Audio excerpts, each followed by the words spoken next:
अहम खबर है, वज़ीर-ए-आज़म शहबाज शरीफ की ज़ेर सदारत काबीना का इजलास। वज़ीर-ए-आज़म वीडियो लिंक पर इजलास की सदारत कर रहे हैं। अटॉर्नी जनरल मंसूर उस्मान अवान भी ब्रीफिंग देंगे। इजलास में पीपल्स पार्टी की तजावीज़ का भी जायजा लिया जाएगा। तफसीलात क्या हैं, फहद चौधरी से जानते हैं। जी फहद। जी देखिए, शहबाज शरीफ की ज़ेर सदारत वफाकी काबीना का अहम इजलास इस वक्त जारी है। वज़ीर-ए-आज़म शहबाज शरीफ बाकू से वीडियो लिंक के जरिए वफाकी काबीना के इजलास की सदारत कर रहे हैं।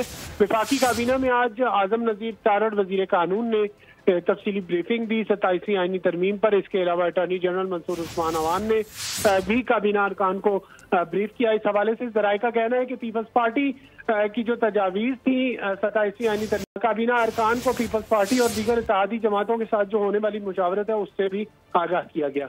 जी, इम्कान है कि आज ही सेनेट में इस तरमीम को भी पेश किया जाएगा। फहद चौधरी अपडेट कर रहे थे, आपका शुक्रिया। सब्सक्राइब करें और बेल दबाएं ताकि कोई खबर रह न जाए।